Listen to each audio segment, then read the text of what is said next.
Everybody just want to urge you to see Iran, they treat you so well, even me, without a hijab.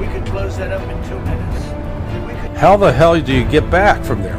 Western Persian Gulf region में 16 भारतीय flag vessels मौजूद हैं। अमेरिकी president Donald Trump चाहे जितनी धमकियां दे ले, लेकिन ईरान रुकता हुआ नजर नहीं आ रहा है।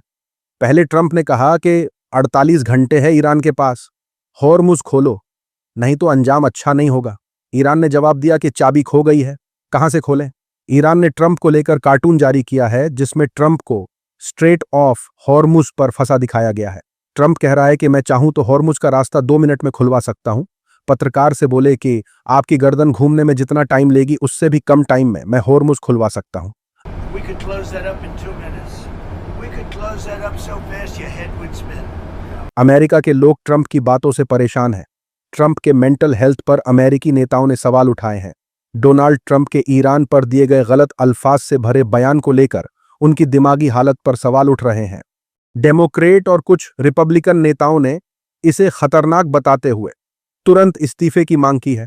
रिपोर्ट्स ये भी हैं कि ईरान जंग में हुए नुकसान की पूरी भरपाई करेगा, अमेरिका से सारा नुकसान वसूलेगा, उसके बाद होर्मुज खोलने के बारे में सोचेगा। इसका इशारा ईरान के विदेश मंत्री ने दे दिया है।